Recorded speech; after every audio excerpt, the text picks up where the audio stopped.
E aí galera, tudo bem? A gente vai fazer agora mais um exercício sobre amplificadores de série paralelo, né, usando a análise sistemática que a gente discutiu na nossa discussão teórica. Né? Então a gente tem aqui um amplificador de dois estágios, onde eu tenho um par diferencial na entrada, um amplificador coletor comum na saída e uma realimentação série paralelo formada por aquele divisor de tensão com resistores R2 e R1. Beleza? Esse circuito agora, a gente precisa fazer primeiro uma análise de polarização para a gente saber quais são as correntes de coletor dos três transistores, para depois a gente poder transformar isso num circuito de pequenos sinais e resolver. Beleza? Então, vamos discutir aqui um pouco como que a gente poderia fazer essa análise de polarização. Eu prefiro fazer de uma forma mais iterativa do que tentar resolver isso de uma forma direta, porque eu acho que vai ser mais rápido.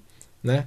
E vamos lá. Então, primeira coisa, a gente tem que entender o seguinte: se a gente olhar para o nosso par diferencial, a gente não sei necessariamente se ele vai estar equilibrado ou não, mas eu imagino o seguinte: a realimentação tem o princípio, como a gente já discutiu, de tentar minimizar as diferenças entre as tensões nas entradas do meu circuito. Né? A gente viu que à medida que, se a gente tiver um circuito com um ganho de malha grande, né, a tendência é que as entradas do meu circuito acabam tendo mais ou menos o mesmo valor, né, como se fosse um curto-circuito virtual de um amplificador operacional.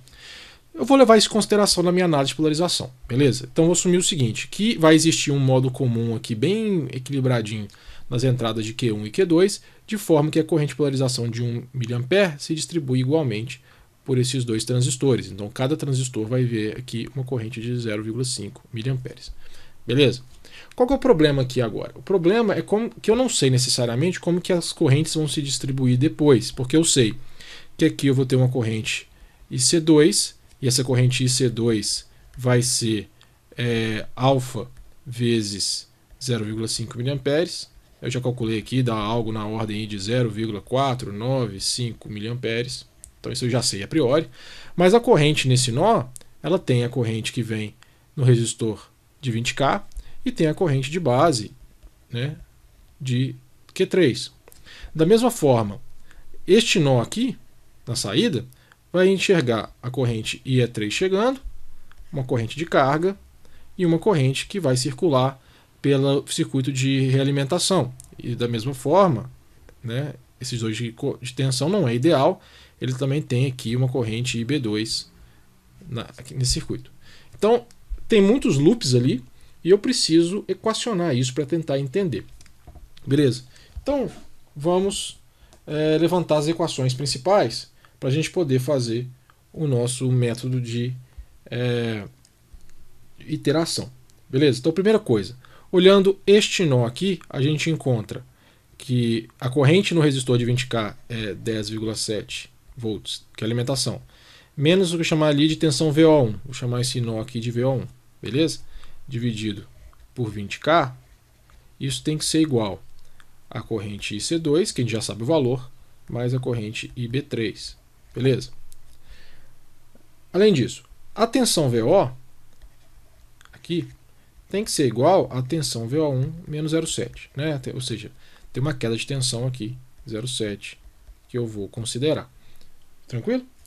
A partir daí, eu posso equacionar esse outro nó aqui, e ele vai ser IE3 tem que ser igual a 5 mA mais VO sobre 2K, que é a resistência RL,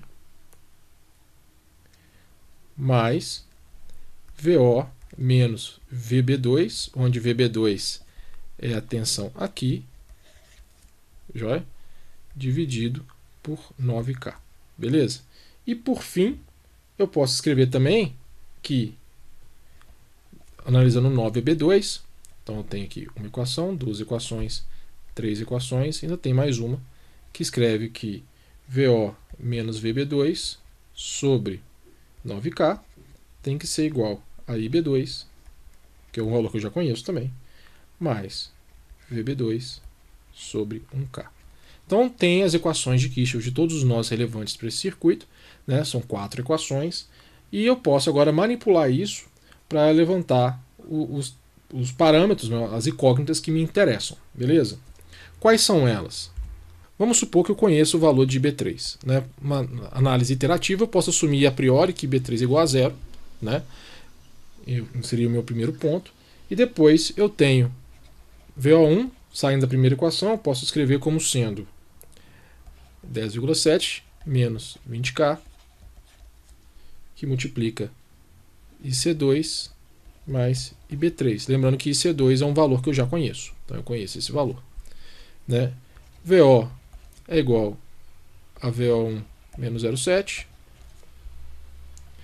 VB2, saindo da equação 4, eu consigo escrever como sendo paralelo.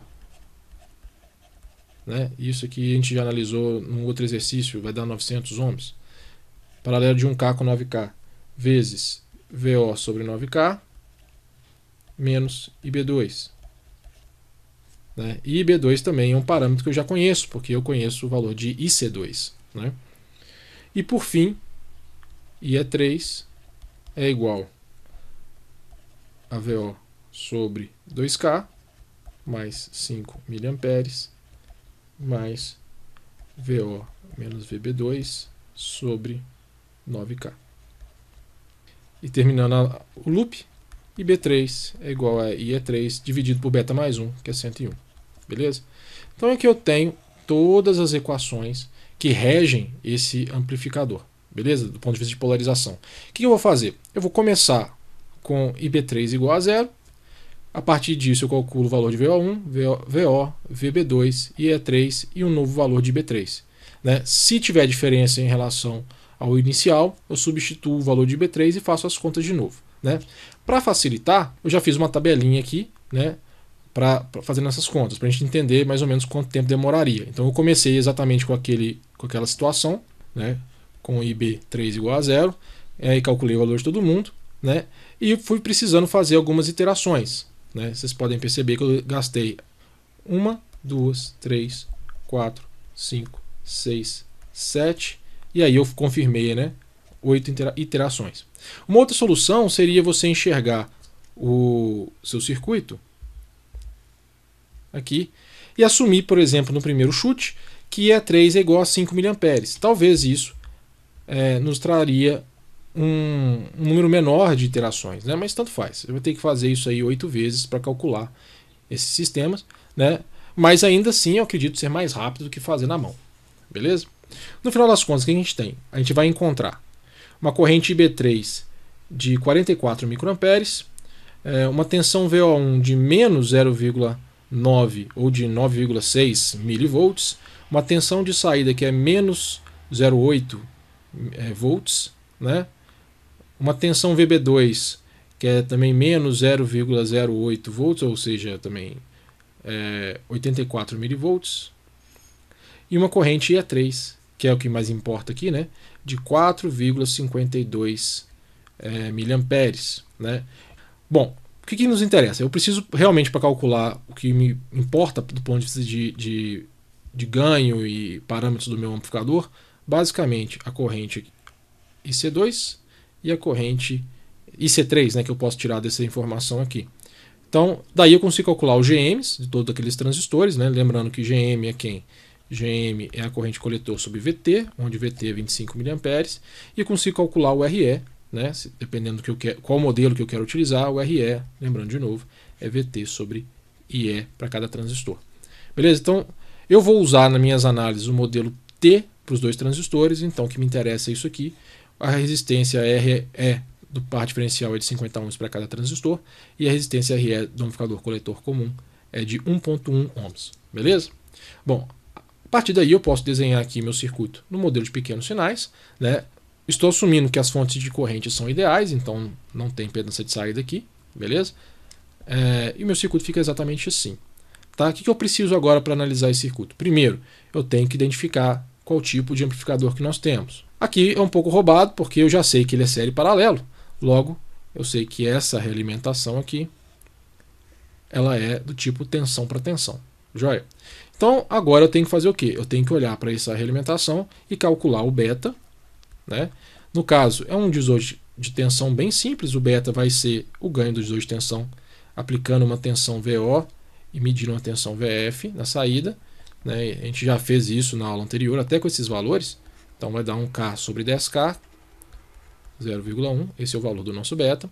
A resistência R11, a gente olha daqui, esse é o ponto 1, né? Curto-circuitando a outra saída, ou seja, eu vou ter um paralelo, né, desses dois resistores, que vai dar 900 ohms. E a minha resistência R22 é a resistência olhada daqui com o outro terminal aberto. Então vou ter a soma dos dois resistores, né, 9K mais 1K, dá exatamente igual a 10K. Beleza? Então esse aí é o valor da minha realimentação. Tranquilo? E agora? Agora a gente pode abrir esse circuito. E está aqui o nosso circuito já com a realimentação aberta, beleza? Então esse aqui é o nosso circuito A. O que eu quero agora? Eu quero calcular a resistência de entrada, a resistência de saída e o ganho A, que é VO sobre VS. Beleza? Esse é o meu principal objetivo para este circuito, né? Então vamos embora. Começar pela resistência de entrada. Então, no caso da resistência de entrada, o que a gente tem? A minha fonte VS, pensando que eu tenho que injetar uma corrente aqui e ela tem que voltar para a terra, de certa forma, então ela está enxergando em série, né, uma resistência de 10K mais a resistência R11. As duas resistências estão nas bases dos seus transistores, né? Elas vão aparecer diretamente aqui nessa equação, né?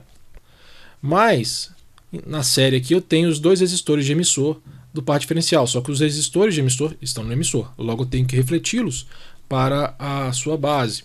Então basicamente eu vou ter o que? 2 vezes RE multiplicado por beta mais 1. Então a minha resistência de entrada é basicamente isso, tranquilo? Para dar valores, isso vai dar 10K mais 900, né? RE é igual a 50, como a gente discutiu, vezes 100 é 101. Isso aqui vai nos dar um valor de resistência de entrada igual a 21 kΩ. Beleza? Então essa é a nossa resistência de entrada do circuito A, em malha aberta, né? Agora vamos discutir a resistência de saída.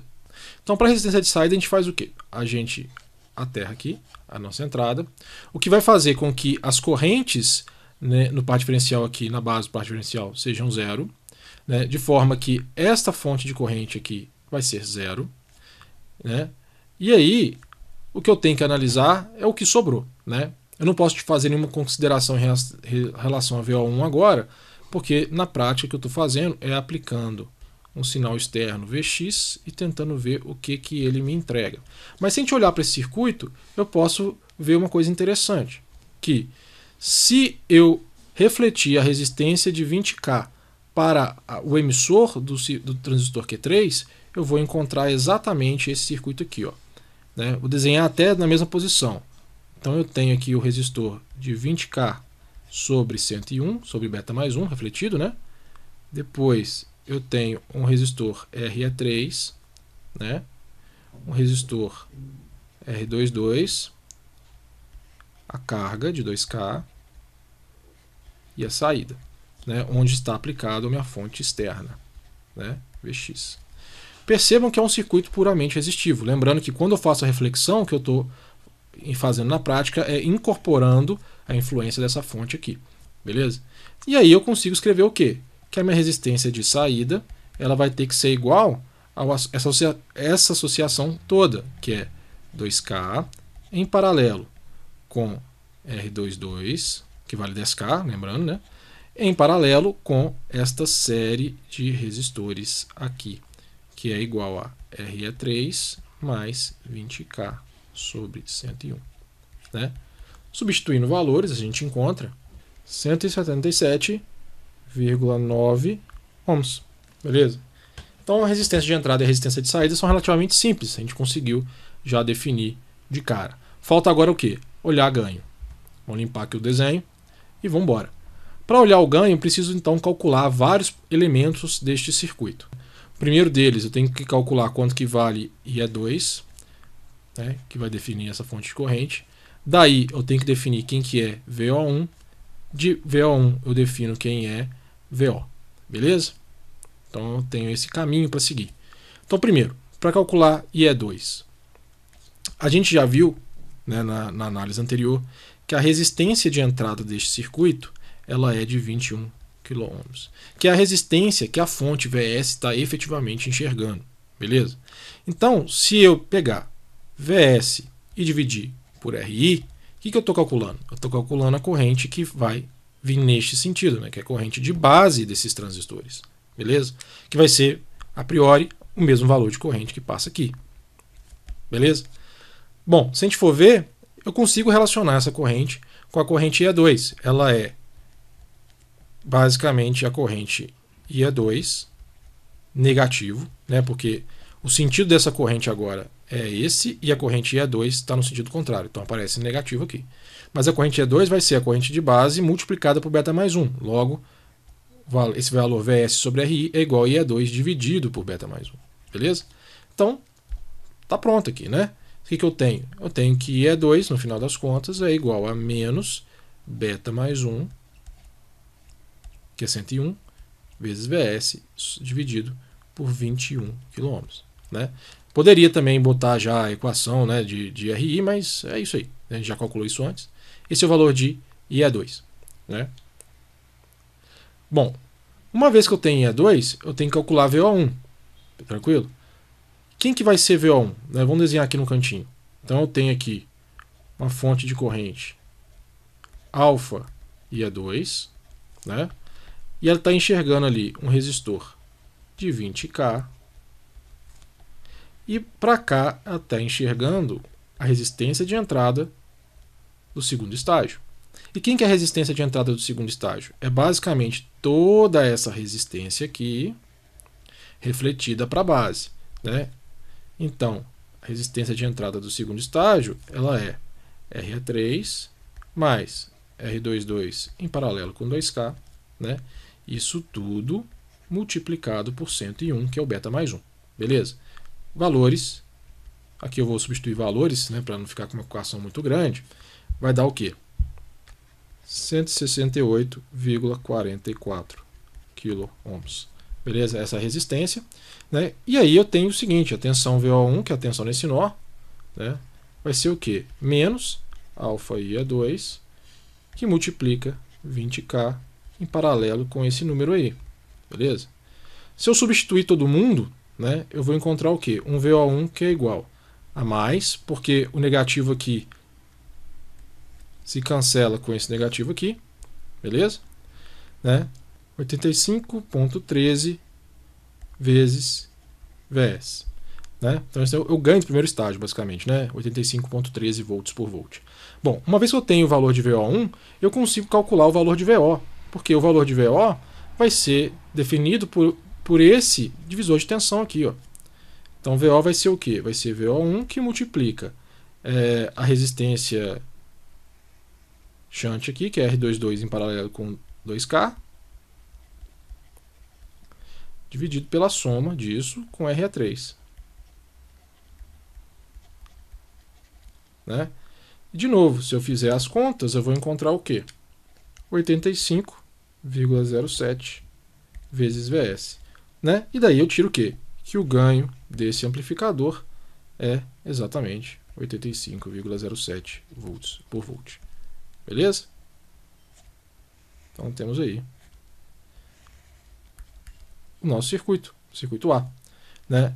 Lembrando de novo, a resistência de entrada 21 kΩ, resistência de saída deu 177,9 ohms. Bom, então agora, tendo feito isso, a gente pode calcular os parâmetros de malha fechada. Beleza? O que a gente tem aqui? Que a nossa quantidade de realimentação vai dar 9,5, né? Não é uma quantidade muito grande, né?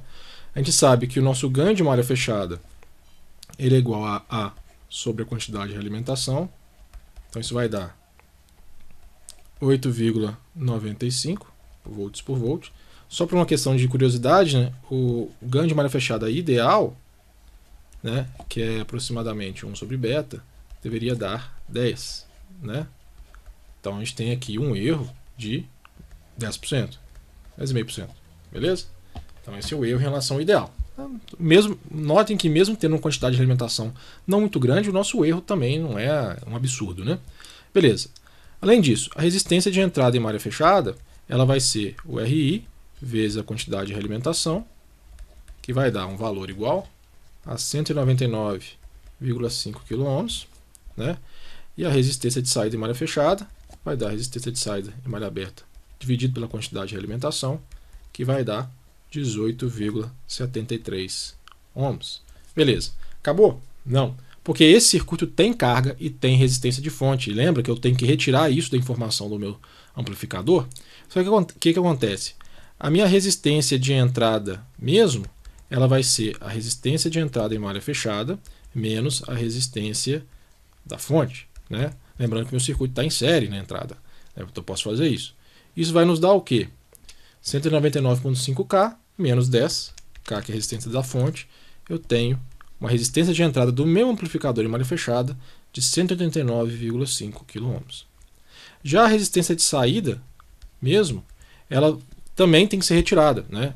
Então vai ser o quê? Vai ser 1 sobre a resistência de saída em malha fechada menos 1 sobre a resistência de carga, e isso tudo invertido, né? Isso sai da definição de paralelo, tá, gente? Porque a saída é em paralelo. E aí eu vou ter o quê?